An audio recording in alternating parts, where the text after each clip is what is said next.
every single one of us up here played probably with multiple guys that were bigger, stronger, threw it better.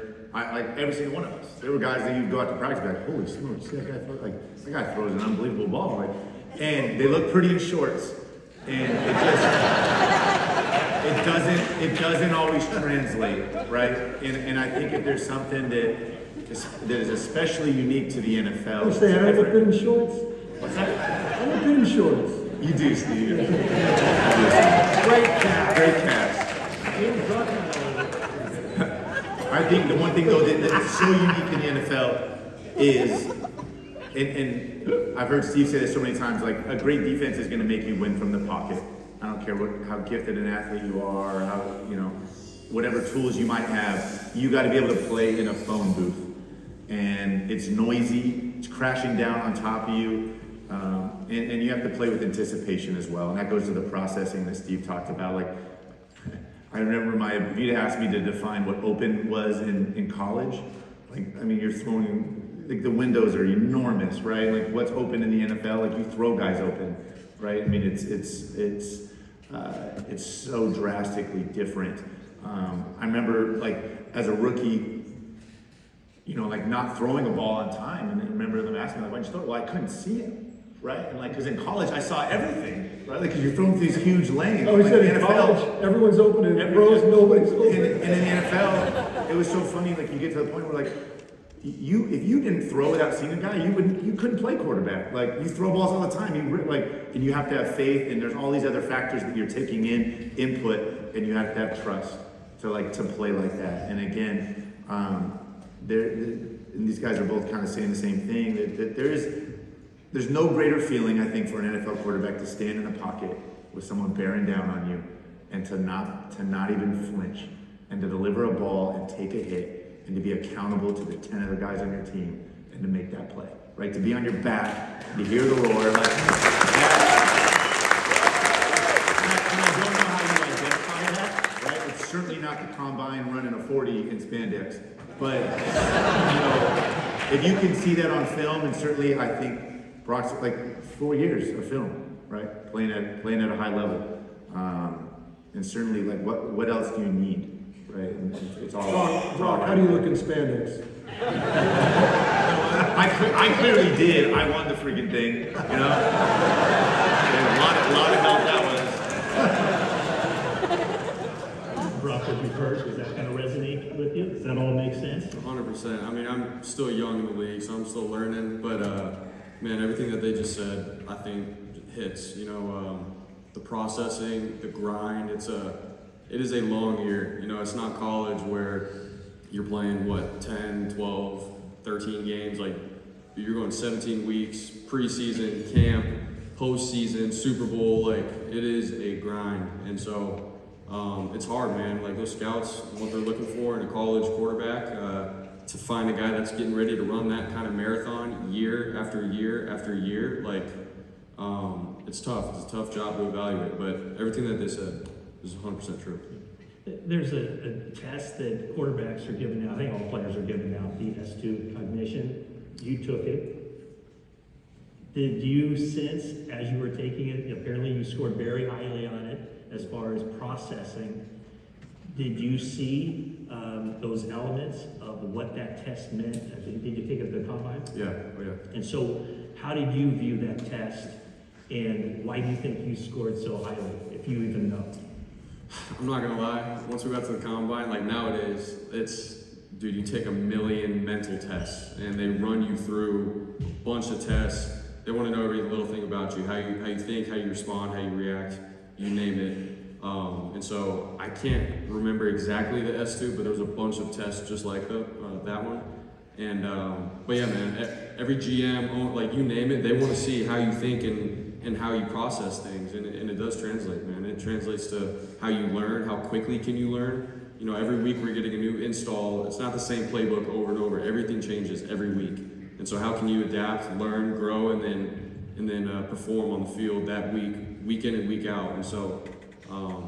Yeah, I remember taking the test, but there's a bunch of other tests like that. So, well, somebody who never played football made those tests. Didn't you see 50 games of him playing at Iowa State where he was making great decisions and leading his team and doing all the things, but no, we want to see how you answer these questions right here. I mean, you're either a football player or you're not. You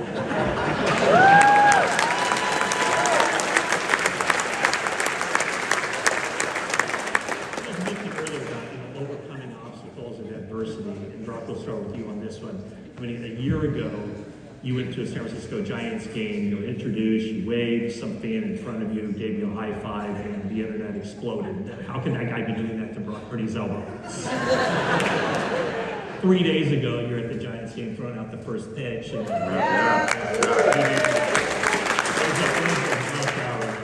Something found out, but I want to say like 80, 85. Okay, we'll go with that. So you were 5 games in, plus the playoffs, you had that injury. How did you stay sharp? How did you keep from going in the tank during that off season? I mean, you basically didn't have an off season of getting better. It would have been your first full off season of really diving in and doing everything. So how did you overcome that obstacle? Yeah, I think first off, it sounds cheesy, but I was where I was at. Just wherever my feet are at, that's where I'm at. My arm torn, boom, surgery. So I showed up to rehab every day, and it was that. How can I rehab the best every day for however many hours, day in and day out, and then not comparing myself to anybody else. There's a lot of buzz going on. Dude, are you going to get back for the season? We're bringing in some quarterbacks that have played before. It's easy to get caught up in the world of, oh my gosh, like doubt. Am I going to make it? Or whatever. And so I didn't want to compare myself to anybody else. I was where I was at.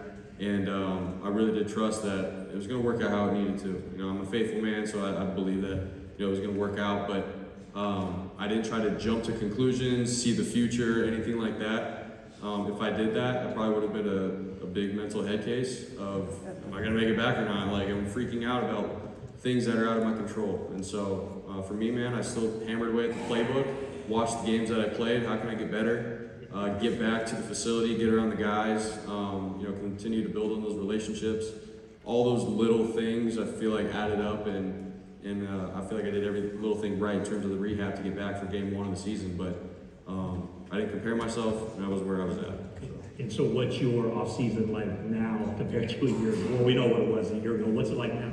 Yeah, I mean, now it's, all right, I'm healthy. How can I get my body better? Physically, mentally, hammer away all the games that we played in last year. I got so many more reps last year than I did my rookie year. So looking at different concepts situationally, like before the half, at the end of the game, the other team just scored a touchdown. They have the momentum. We've looked at all those little things, and I think that's where I can get better as a quarterback, is situational football. And so having 18, 19, however many games we played last year to look at, that's been probably the biggest thing, and then translating on the field and get better physically. So. And then, Alex, your career started with the obstacles of that we've talked about, not having supporting cast in the world, having I lost count of how many offensive coordinators you had in how many years, and then later in your career you had an unspeakable injury that not only nearly cost you your career, it nearly cost you your life. Do you separate those two? Were they completely different, or did one help you in dealing with the other? Oh no, very, very related. Yeah, very related. I think that a lot of the lessons I learned early on in my career, I took with me and applied very much. When I real adversity hit, certainly with my leg. A lot of the same things, a lot of the same self-doubt that I dealt with as a young rookie. It was the same self-doubt when they were talking about cutting off my leg and I'm stuck in a wheelchair and I can't walk and I'm thinking my life's over, right? I'm never gonna be able to play with my kids. I'm never gonna be able to go on a walk with my wife. It was the same self-doubt. And those are extreme examples, but it's the same self-doubt that we all deal with, right? As all human beings, we all deal with adversity and struggle. And I think for me, no different. I stole it from I was lucky enough to play with a teammate named Blake Costanzo. You gotta be probably a diehard fan to remember Blake. He was this crazy special teamer, man, crazy. And before games was probably when my anxiety was at its worst. And because you play once a week, here we are before Sundays, like I'm in my head, like, God, what if I make a mistake? What if they boo me? My mind going 15 other directions. And Blake, he would run around the locker room and he would get in everybody's face. And again, this guy's like our third string linebacker. He's the guy that runs down on kickoff and kickoff return, which you kind of got to be crazy to do that. And he would run around and he'd be like, Jeff, are you gonna live today? Because I'm gonna live. And he would like run around. It was a crazy energy. And I'm like, what is he talking about? And he would watch him play and he was fearless, right? And that example, and again, I couldn't have been I was on the completely other end of the spectrum. And his example of watching him take on the same thing of like, we're playing football in front of 80,000 screaming fans. It is hard, right? But like he, again, really embracing it. And that example for me, and really about being present, that's what he was talking about, right? Again, I was distracting myself, comparing myself, wondering what they were going to write about me in the paper, all these things, all these what ifs, right? And a lot of them really negative. And again, it was really about being present and being focused on the things that you can control, right? That really matter, and no different than with my injury.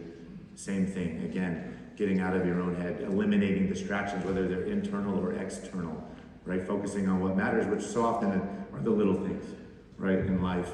And so I still to this day, when I've got anxiety, man, again, it's a challenge to myself. Like, are you gonna live, right? Can you be present in the moment, right? When every time I feel anxiety in my mind wandering over something stupid, right? Can you live? And it's certainly a challenge to myself. I used it for the rest of my career. I stole it from Blake, and I still use it today. So thank you, Blake.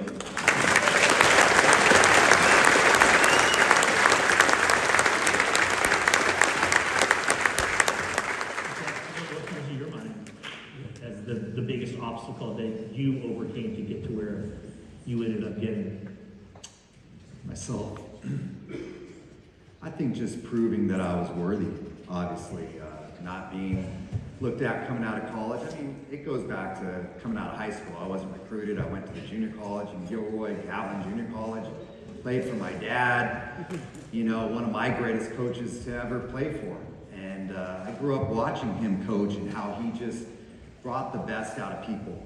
That being said, it taught me a lot just about my own value to a team, and also just the experiences of life. I mean, the adversity that we deal with as individuals, just like anybody else. We are people, and we go through our own struggles, we go through our own difficult times. My family is well documented with what we've gone through as a family, and a lot of those things really wired me to be who I am today, and just not worrying about when the opportunity would present itself, but taking advantage of the opportunity that I have right now. If that was at the junior college or at San Jose State or in the Canadian Football League, how can I be the best player for this team in this moment, knowing that I'm doing the necessary things to prepare myself?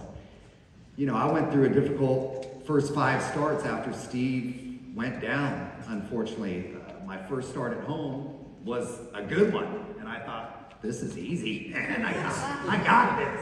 And then all of a sudden the wheels slowly started to fall off, and it was a man, our quarterback coach, God rest his soul, Greg Knapp, who pulled me aside after they benched me for 2 games. And he had put together a list of plays, probably 50 plays. He goes, I want you to sit down and watch. These are 50 plays from your first 5 games. These are successful plays. These are plays where you made the right decision. You made a good throw. You did something positive.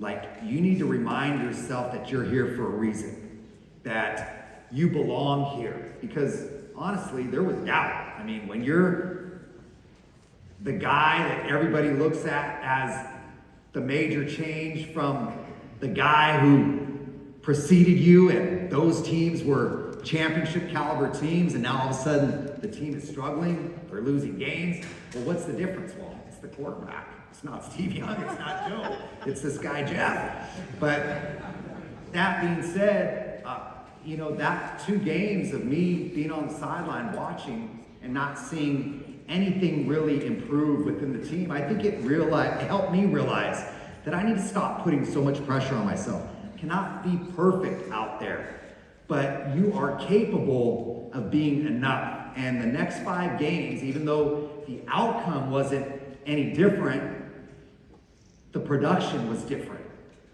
The confidence was different. How I stepped into the huddle became different. And that led to the next year being a record-setting year, a Pro Bowl year, but yet we still struggled as a team. We were going through growing pains. But I had turned the corner and found a way to prepare myself, to block out the noise, to deal with whatever was coming my way and be prepared for it. And finally, we did start to turn things around. We did win an NFC West division title. We did go back to the playoffs 2 years in a row. And, you know, those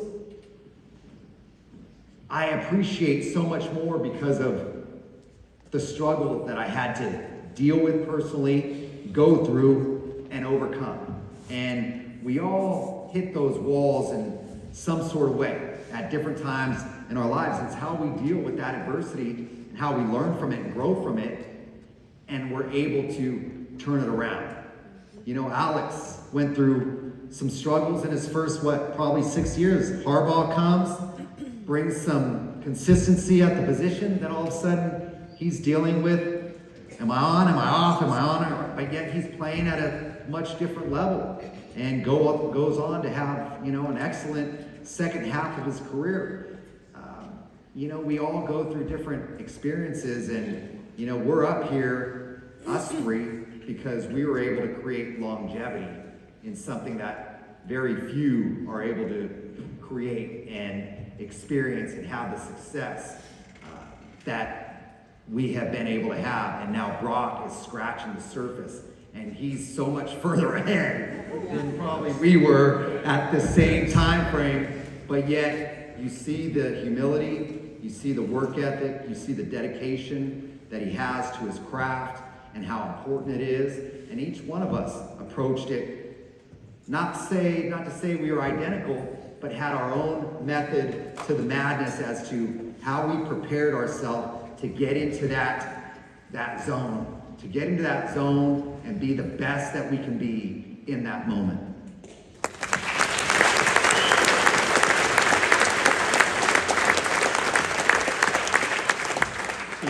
What do you consider the biggest obstacle that you overcame? I was a sophomore in high school, and I was a quarterback for the JV team, and it was Labor Day Monday. Varsity played on Saturday, and the JV played on Mondays. It just happened to be a holiday, and so all the parents were there, and the varsity team was there, and the varsity coach, which wasn't usually the case. And I went out and threw 6 interceptions. I remember that one of the interceptions literally I went to throw the ball, and it kind of slipped out of my hand, went straight up in the air. And I remember looking at the ball straight in the air and like, oh my hell, this is a disaster. And I was like, can I jump? How high can I jump to try to get this ball so it's not another interception? Of course, I didn't get it. It was the last interception of the year, of the game. And after the game, the varsity coach gathered the JV squad. And I can still remember him saying, this is the worst group of athletes I've ever seen. And if that's the worst group of athletes he's ever seen in his life, who's the worst athlete in the worst group of athletes that you're talking to who just threw 6 interceptions? You know? And I just you know, when you said there are obstacles, I mean, there's 1,000 obstacles. But when my brain went to, oh yeah, that was the big one. And I think that that's really true about how, like, you know, you're going to run into all kinds of crap. And I just remember that one, and I was not going to live that way. It was not going to go down like that. And I never threw 6 ever again.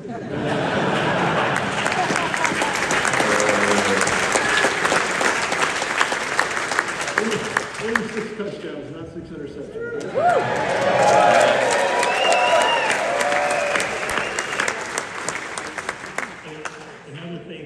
Share in common is, and Brock, your sample size is smaller than these guys, but you each enjoyed playoff games, like incredible success in specific playoff games, crazy games. Steve, you know, record-setting 6 touchdown passes in the Super Bowl.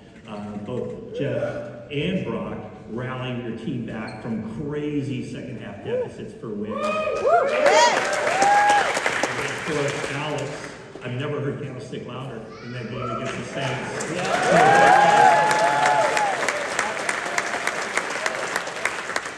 So if you guys wouldn't mind, when I said those particular games for each of you, give me a snapshot of what really stands out as you were going through it, or maybe even just in the minutes after it. Brock, I'll start with you. Yeah, so I mean, the NFC Championship, Detroit down 17.5, and then all I remember, it was just like, all right, one play at a time, man, from here on out, and everyone believed it. You know, we had obviously the guys to do it, but I remember the first play of the second half, threw it to Debo on a 20-yard in route, and from that moment on, I was like, okay, like, this is us. You know, we got to play like us. And long story short, score touchdowns, we come back, defense balled out, got some crucial stops, and then I remember there was one drive towards the end, I scrambled for a first down, got the first, and then after that, Christian punched it in, or had a good run in, and then I think Elijah Mitchell punched it in, but right then and there, I was like, dude, this is team football. You know, it's not just one guy putting the whole team on his back, and it takes everybody in the organization, and in that moment, I was like, this is not easy. Like, this is tough. Like, the NFL is tough. To get to the Super Bowl, to do all those things that you want to do, there's going to be those crazy, nasty wins. And so that's what comes to mind is how tough it is, but man, is it worth it. So.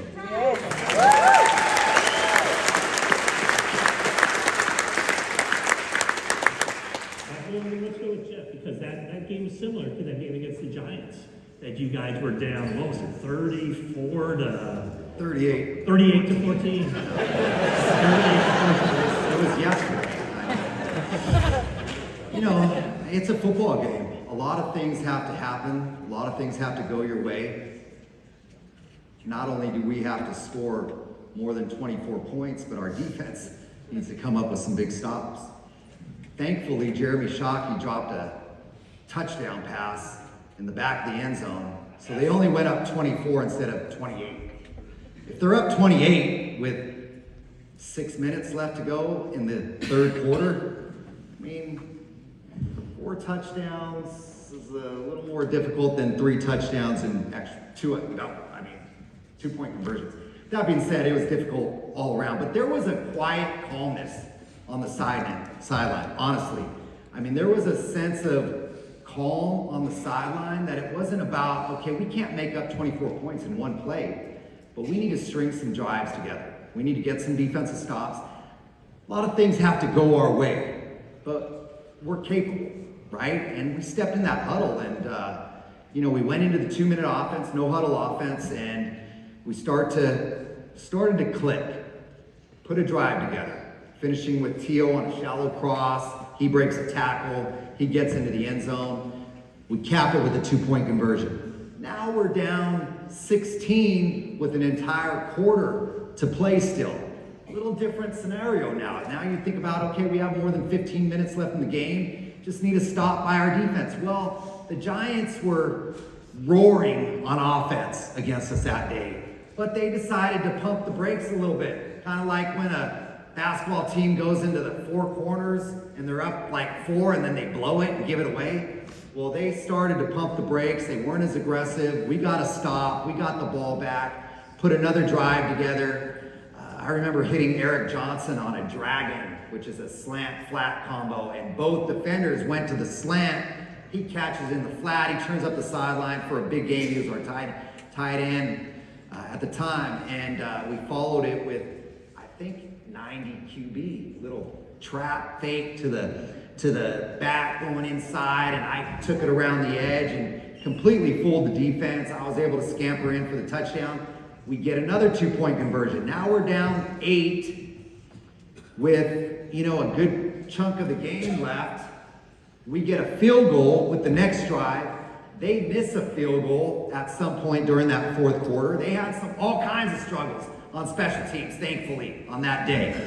And, we get the ball back with a few minutes left, and people are trying to come back into the stands. First of all, whoever left, shame on you. And I hope they didn't let you back in. No, I'm kidding.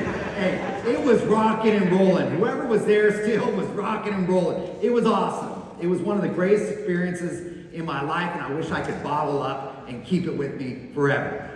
We put a drive together. We got in the end zone again, and we missed the 2-point conversion. There was a big fight after the 2-point conversion, kind of started by T.O. and Jeremy Newberry, but it forced them to throw out the New York Giants safety. And here we are now,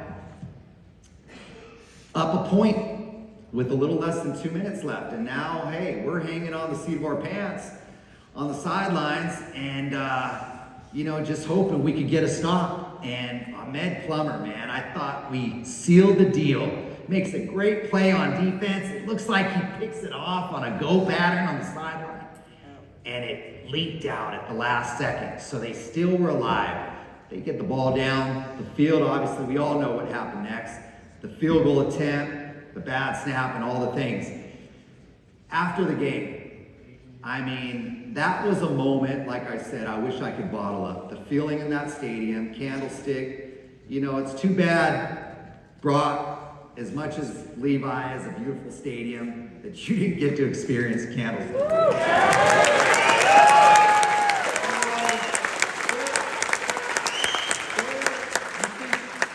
Candlestick breathed. You could feel it. The lore, the history, you see the whole thing kind of move with you. And the fans are like, it's like, I hope this thing doesn't fall down. People are coming, man. I mean, The wind swirling this way, and then it's going this way. And I'm not going to throw a comeback over there because the wind's coming this way. I mean, it made me decide what throws I could make at certain times just based upon what was going on. But at the end of that game, walking through the tunnel, the baseball tunnel, back to our locker room was just, the feeling in that locker room was just awesome. It was awesome. It was, it was one of those experiences that, it will live with me, it will live with that team, it will live with us forever.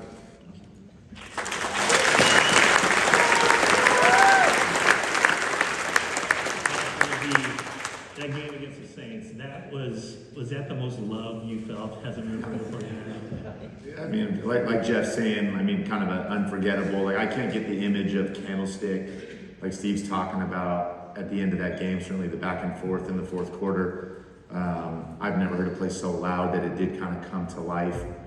And Candlestick for me was so different because just like real quick, and Brock, you probably don't know this tunnel Jeff's talking about, you walk through this, it's like a 100-yard tunnel. There are pipes above you that are leaking. All cement. And I'm like, you're getting there's drafted. bats in there. Okay, you're getting drafted in an NFL team, right? The best of the best. You're like sharing a locker with somebody at the home stadium. You walk through this 100-yard tunnel. Again, it's really creepy. You're like, what is this? You come out of the dugout. But anyway, and then it had its own weather system. It would be sunny down here. And like 75, you go up there, it was like drizzly and windy. I'm like, I didn't understand the nostalgia for a long time. High tide, it smelled. Yes. It was a loss, baby. Awesome. It took me several years to develop this pride for Candlestick. A lot of years I'm like, it's wet again. Why is it raining again? Anyway, but then you would look across the way at the other quarterbacks. And it was like, it would play head games with them. And one of the guys it would mess with the most was Drew Brees. And we happened to get him. We were both 13-3. We got the home game though because of the tiebreaker, and they were like complaining about it. They just won a Super Bowl. One of the most prolific offenses in the history of football. Drew, one of the best quarterbacks ever. We're no match for them. I'm a game manager. We're running the ball. And it just it very much, we didn't have a chance. And we jumped up on them and they come roaring back. He throws the jump ball to Jimmy Graham and they go up. And I think for me, our entire team, there were so many of us that had been through those 7 coordinators in 7 years. Frank Gore and Vernon and Joe Staley and Patrick Willis. And been through a lot of crap, and I think it was certainly a moment for all of us to kind of come together and obviously to win it like that. Certainly a lot of things have to go right, but it's the image. Every time I'm driving by Candlestick Park now, and the sign still says Candlestick Park, I got my kids in the car. They're very tired of this every time we drive by. That's the game I rep, certainly because I can't get it out of my head how electric it was to be a part of that. So could only imagine what Steve's memories embody of that place. So, yeah.